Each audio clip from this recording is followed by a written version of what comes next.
आज का टॉपिक है हमारा इलेक्ट्रिक फील्ड। आज का टॉपिक है हमारा इलेक्ट्रिक फील्ड। ठीक है, हम लोग इलेक्ट्रिक फील्ड के बारे में चर्चा करेंगे।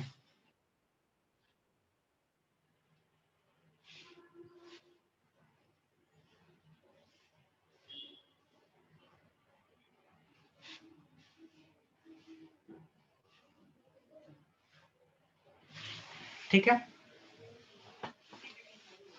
तो देखो इलेक्ट्रिक फील्ड क्या होता है।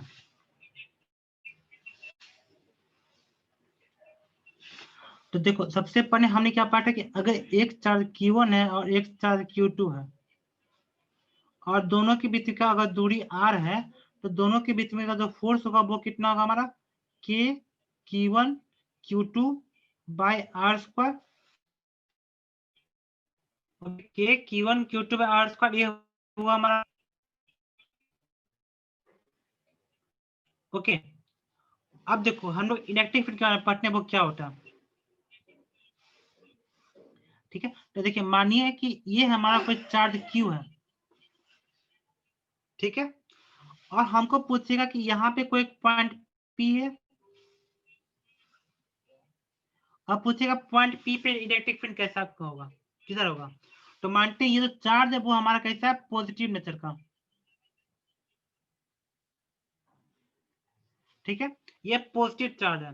तो कहीं भी हमको अगर इलेक्ट्रिक फील्ड चाहिए तो हम क्या करेंगे, तो हमको वहां पे क्या रखना पड़ेगा, एक टेस्ट चार्ज रखना पड़ेगा, टेस्ट चार्ज। और टेस्ट चार्ज क्या होता है आपका, test charge is the unit positive charge.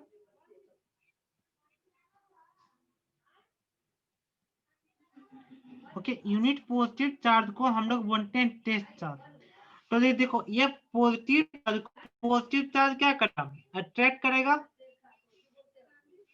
Attract कैसे करेगा, रिपेल ना करेगा। सेम चार्ज एक दूसरे को रिपेल करता है। ओके, कभी अट्रैक्ट नहीं करेगा। हम ग्रेट इसलिए बोले ताकि आप लोग को याद रहे कि अच्छा ऐसा नहीं होता। तो कभी भी होता है सेम चार्ज आपस में कभी अट्रैक्ट नहीं करेगा। तो ये पॉजिटिव चार्ज ये यूनिट पॉजिटिव चार्ज को रिपेल करेगा। तो हमारा जो इलेक्ट्रिक फील्ड होगा वो किधर होगा, इस डायरेक्शन में। अच्छा, उसी प्रकार से इस पॉइंट पे पूछेंगे। अब हमको अलग पॉइंट देते हैं। यहाँ पे कोई एक पॉइंट P है, तो यहाँ पे इलेक्ट्रिक फील्ड का डायरेक्शन कैसा होगा, ऐसा होगा। अच्छा, यहाँ पे कोई पॉइंट P लेते हैं, तो यहाँ पे इलेक्ट्रिक फील्ड डायरेक्शन कैसा हमारा, ऐसा होगा। इस यहाँ पे कोई पॉइंट P लेते हैं तो यहाँ पे इलेक्ट्रिक फील्ड डायरेक्शन कैसा होगा, ऐसा होगा। यहाँ पे कोई पॉइंट P लेते हैं तो यहाँ पे इलेक्ट्रिक फील्ड डायरेक्शन कैसा होगा, ऐसा होगा। ओके, तो हमारा जो इलेक्ट्रिक फील्ड होता है वो क्या होता है, पॉजिटिव चार्ज का। तो आप लोगों ने पढ़ा होगा कि पॉजिटिव चार्ज से जो होता है इलेक्ट्रिक फील्ड जो है इस तरह से निकलता है। अगर कोई भी चार्ज से इलेक्ट्रिक फील्ड निकलता हुआ दिखेगा तब उसको क्या बोलेंगे, पॉजिटिव चार्ज। ये बात आप लोगों ने पढ़ा। अच्छा, अगर हम नेगेटिव चार्ज की बात करते हैं तो अगर यहाँ पे कोई हमारा एक नेगेटिव चार्ज होता है, क्यू हमारा नेगेटिव हुआ। ठीक है, क्यू हमारा नेगेटिव है और हम यहाँ पे कोई पॉइंट P मानते हैं। तो पॉइंट P पे हमको चाहिए इलेक्ट्रिक फील्ड। तो यहाँ पे क्या रखेंगे, यहाँ पे हम रखेंगे टेस्ट चार्ज। दो हमको टेस्ट करेगा और टेस्ट चार्ज कैसा होता है आपका, यूनिट पॉजिटिव चार्ज।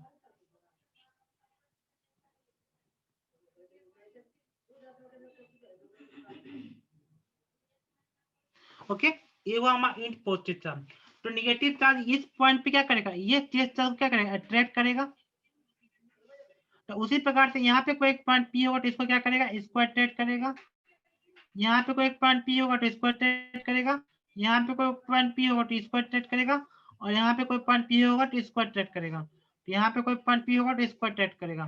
तो जितना भी पॉइंट P है सब क्या कर रहा है, अट्रैक्ट कर रहा है।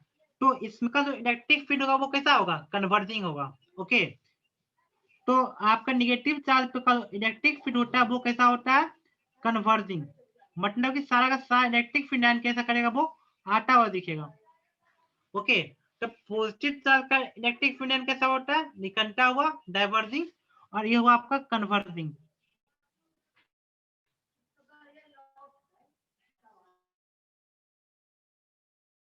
और ये हुआ आपका डाइवर्जिंग।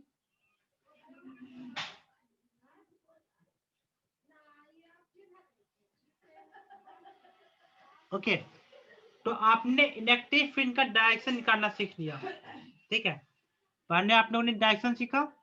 अब इसके बाद हम लोग सीखेंगे क्या कि इलेक्ट्रिक फील्ड होता क्या है। Okay, what is the actual meaning of electric field.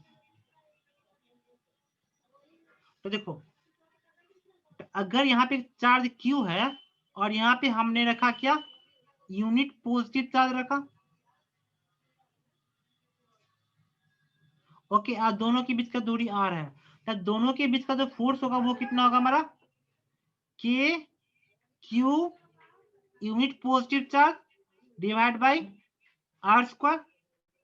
Okay, तो इलेक्ट्रिक फील्ड का जो मान होता है वो क्या होता है आपका, K Q by R square.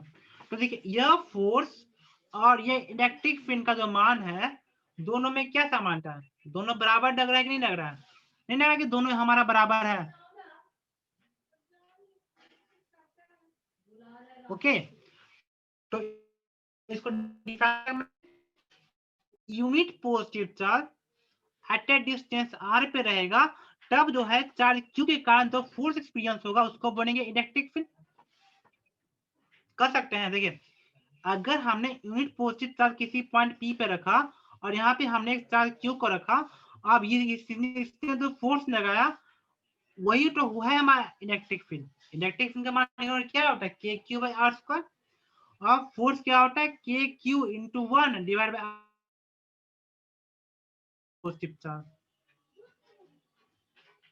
तो हमने इलेक्ट्रिक फील्ड को डिफाइन कर लिया। तो इलेक्ट्रिक फील्ड क्या होता है, force experience by A charge, force experience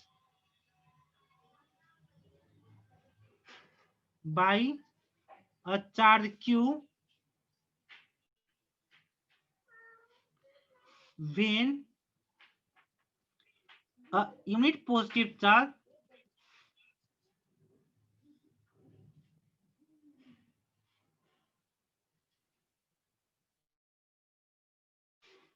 is kept at a distance R is called electric field. Okay, तो हमने इसको डिफाइन करना सीख लिया। ओके, तो डिफाइन करना इजी हो गया, समझने का डिफाइन करना इजी हो गया। अच्छा, इसको हम दूसरे फॉर्म में भी लिख सकते हैं। दूसरे फॉर्म में क्या लिखेंगे, force per unit positive charge is called electric field, ये भी तो लिख। Okay, force per unit charge is called electric field. तो हमने इसको दूसरे फॉर्म लिखी है, force per unit positive charge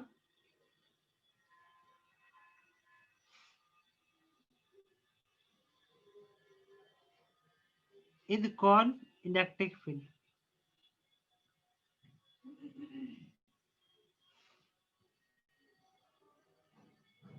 okay, यहाँ पे कोई एक चार्ज क्यू है, यहाँ पे कोई, अब दोनों के बीच का दो भी फोर्स लगेगा तो फोर्स पर यूनिट चार्ज, इसको बनेंगे इलेक्ट्रिक फील्ड दूसरी भाषा में। ओके, तो हमारा इलेक्ट्रिक फील्ड का मान कितना आ गया, K Q into Q naught by R square divide by Q naught. तो हमारा मान आ गया K Q by R square, ये हो गया हमारा इलेक्ट्रिक फील्ड। ओके, यहाँ तक कोई दिक्कत। तो हम लोगों ने इलेक्ट्रिक फील्ड के बारे में पढ़ लिया। अब हम लोग पढ़ेंगे इलेक्ट्रिक फिनाइल के बारे में, ठीक है। तो इलेक्ट्रिक फिनाइल का क्या क्या प्रॉपर्टी है, ठीक है। यहाँ तक कोई दिक्कत होगा तो बताइए, इलेक्ट्रिक फिनाइल। अब हम इसी का एक आगे बढ़ते हैं, प्रॉपर्टीज ऑफ इलेक्ट्रिक फिनाइल।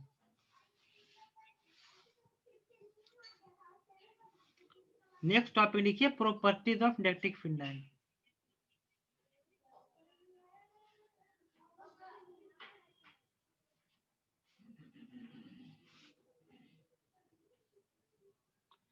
और यह जो पढ़ा रहे हैं, ये दोनों के बेसिस से बहुत इंपॉर्टेंट है, on the basis of board and on the basis of NEET और on the basis of JEE main. Okay,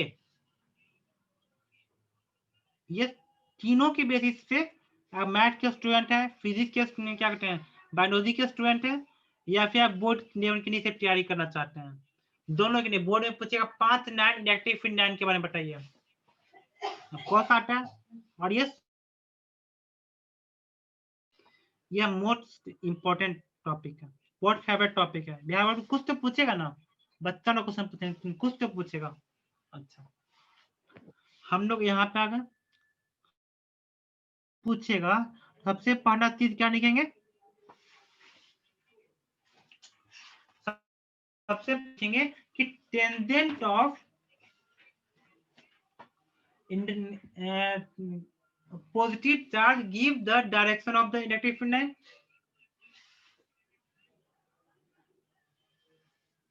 okay, तो देखिए कोई भी इलेक्ट्रिक फील्ड है, कोई भी चार्ज है, ये हुआ हमारा इलेक्ट्रिक फील्ड, ठीक है। तो अगर इलेक्ट्रिक फील्ड कुछ इस टाइप का है, तो यहाँ पे एक कोई पॉइंट पी मानते हैं, ठीक है। यहाँ पे कोई पॉइंट पी है, तो पॉइंट पी का जो टेंजेंट होगा वो क्या बताएगा इसका इलेक्ट्रिक फील्ड का डायरेक्शन। ओके, तो सबसे पहला मोस्ट इंपॉर्टेंट हमारा इसका जो क्या कहते हैं स्टेटमेंट है कि tangent of charge give the tangent of electric field and give the direction of the electric field. Okay, इसको क्या लिख सकते हैं, direction of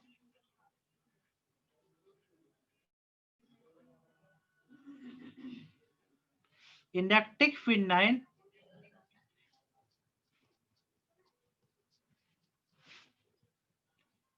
is given by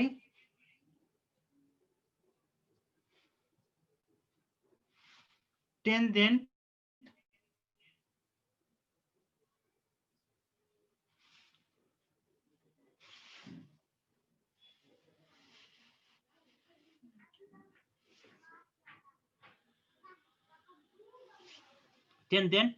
at any point। Okay, मतलब किसी भी पॉइंट पी पे अगर हमको इलेक्ट्रिक फील्ड प्राप्त करना होगा तो उसका टेंजेंट जो बताएगा वो हमारा इलेक्ट्रिक फील्ड का डायरेक्शन बताएगा, ठीक है। ये सबसे मोस्ट इंपॉर्टेंट पॉइंट है।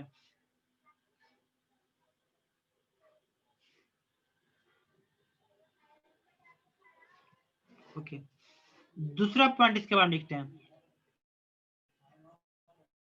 अगर किसी चार्ज क्यू को अगर किसी भी चार्ज क्यू को इलेक्ट्रिक फील्ड में रख देते हैं, अगर किसी भी चार्ज क्यू को, क्यू चार्ज क्या होता है हमारा पॉजिटिव होना चाहिए। ओके, ये कैसा होना चाहिए, पॉजिटिव होना चाहिए। तो फोर्स इज इक्वल टू क्या है हमारा Q इंटू ई। तो अगर ये पॉजिटिव चार्ज होगा तब इसमें जो फोर्स लगेगा वो किधर लगेगा, same direction of electric field में। ओके, तो यहाँ पे हम क्या लिख सकते हैं, if positive charge Q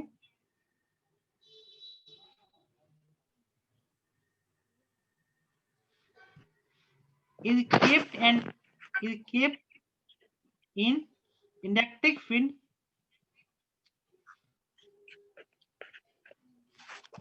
then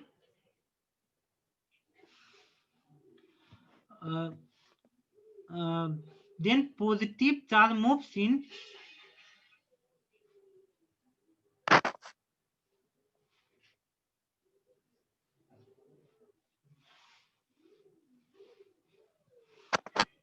direction of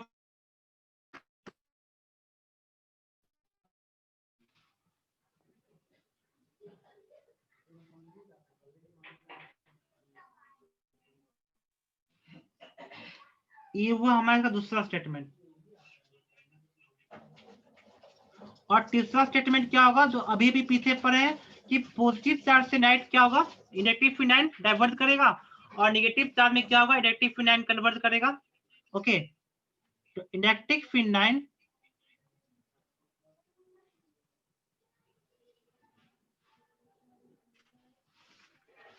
convert on negative charge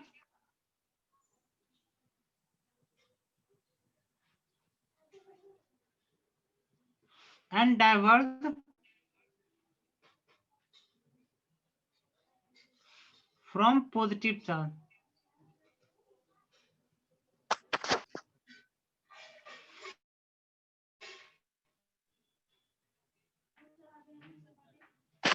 okay, ये हो गया हमारा तीसरा पॉइंट, कि जो पॉजिटिव चार्ज होगा उससे नाइन क्या होगा, डाइवर्ट करेगा, और जो नेगेटिव चार्ज होगा उसमें क्या होगा, इलेक्ट्रिक फिनाइन क्या करेगा, कन्वर्ट करेगा। क्यों करेगा, वो मैंने आपको सिखा दिया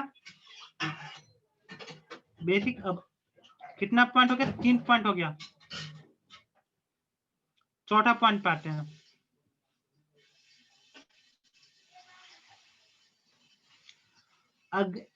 मानते हैं ये पॉजिटिव चार्ज है, ठीक है, तो यहां से अगर 1 9 2 9 3 9 4 9 निकल रहा है, यहाँ पे कोई नेगेटिव चार्ज है, यहाँ से जो है 3 4 5 6 7 8 9 10, तो इसमें 10 इलेक्ट्रिक फिनाइन जा रहा है। तो बताइए कहाँ पे स्ट्रेंथ ज्यादा होगा, यह ज्यादा स्ट्रेंथ है कि इसमें स्ट्रेंथ है? ऑफ कोर्स सेकेंड बटा फोटो का स्ट्रेंथ ज्यादा होगा, तो नंबर ऑफ इलेक्ट्रिक फिनाइन जितना ज्यादा होगा, इलेक्ट्रिक फिन का स्ट्रेंथ उतना ही होगा। Okay, number of electric फिनाइन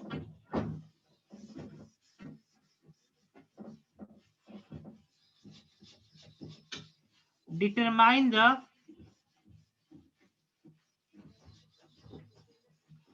strength of electric field.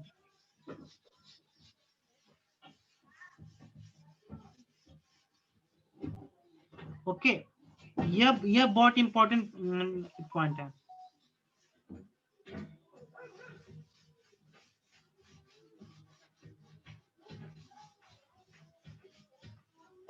ठीक है, ये हो गया हमारा फोर्थ पॉइंट। अब फिफ्थ पॉइंट पे आते हैं, ठीक है।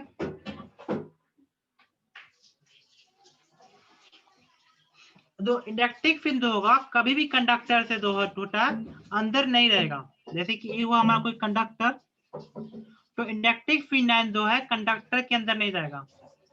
ओके, हमेशा जो होगा इलेक्ट्रिक फील्ड क्या होगा, इसके हमेशा परपेंडिकुलर मूव करेगा, परपेंडिकुलर जाएगा, ठीक है। ये हुआ हमारा फिफ्थ पॉइंट। हम लोग क्या लिख सकते हैं कि electric field line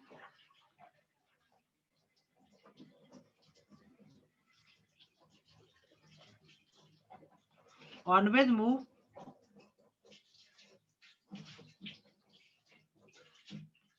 perpendicular to surface of conductor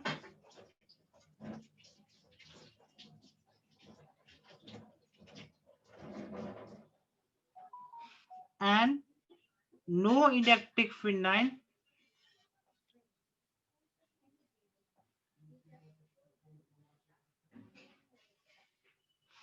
is present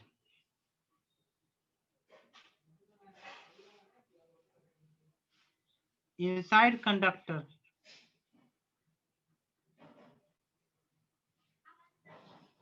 conductor के अंदर कोई भी इलेक्ट्रिक फील्ड लाइन नहीं हो सकता।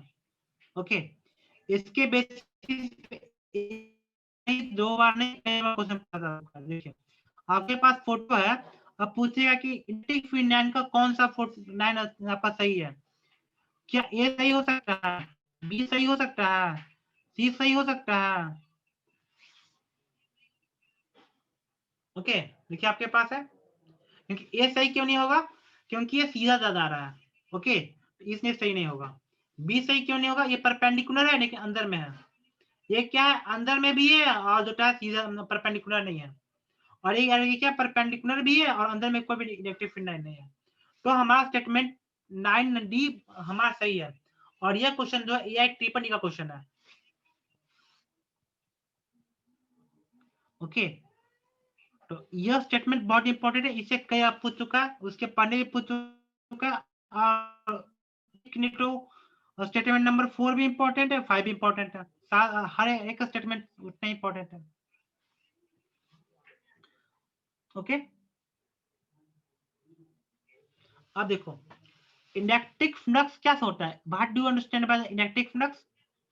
इलेक्ट्रिक फ्लक्स क्या होता है? Electric field into area.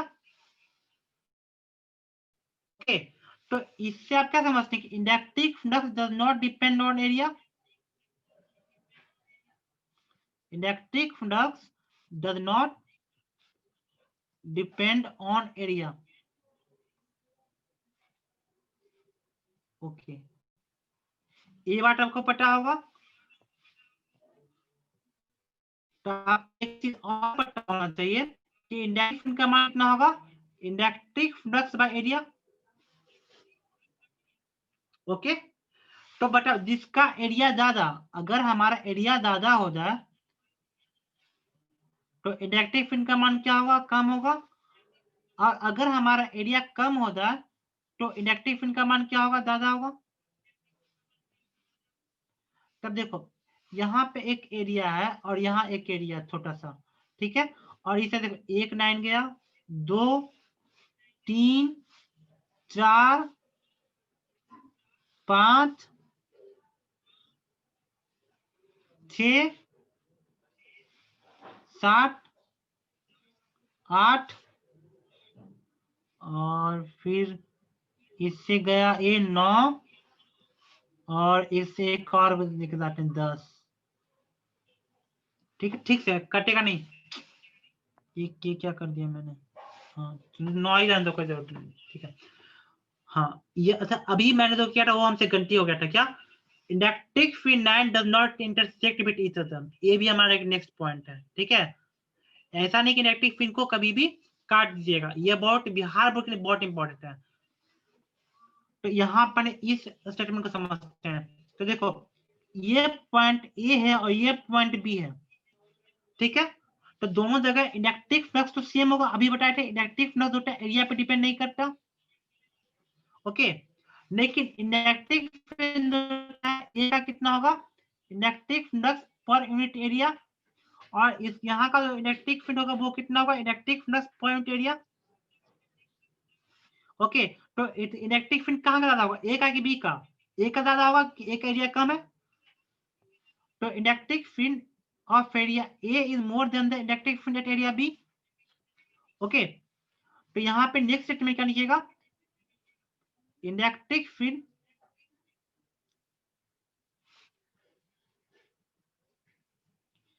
is inversely proportional to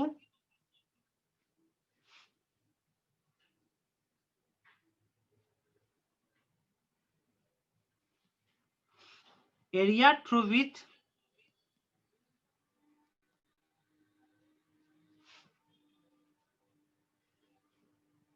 electric field line cross।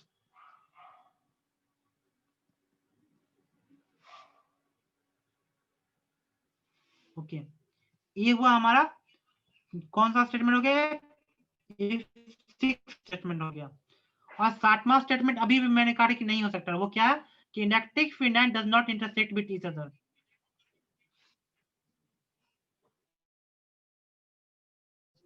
Does not intersect with each other.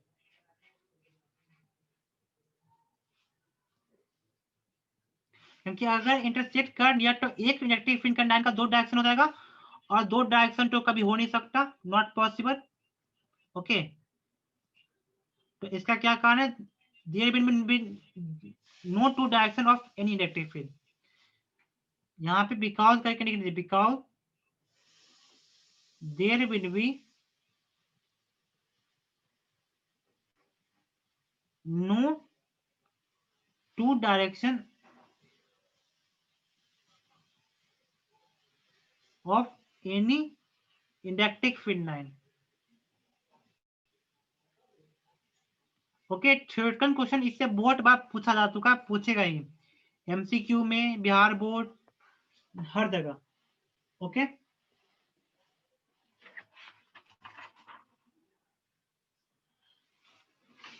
ये यहाँ तक हमारा स्टेटमेंट लगभग खत्म हो गया। ठीक है, हाँ एक स्टेटमेंट और बता, बहुत इंपॉर्टेंट स्टेटमेंट है, वो है कि inductive field line does not form the close loop. Okay, but magnetic field line form the close loop. ये पॉइंट बहुत निकल, ये छूट गया। Inductive field line does not form any closed loop, does not form any closed loop।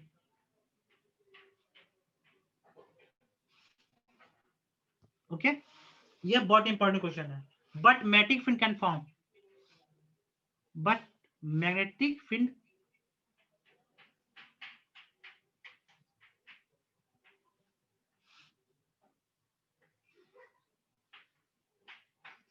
Okay, ये हमारा statement लगभग खत्म हो गया था, और कुछ नहीं है।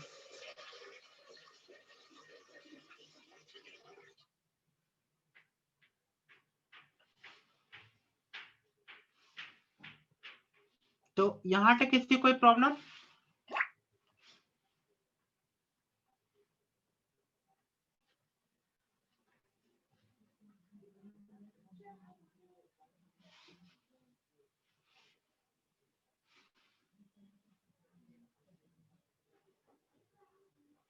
यहाँ तक कोई इशू? आज के लिए इतने लाइन देते हैं, बाकी चीजें हम कल पढ़ेंगे। Super position of electric field and super position of force, दोनों एक साथ पढ़ लेंगे।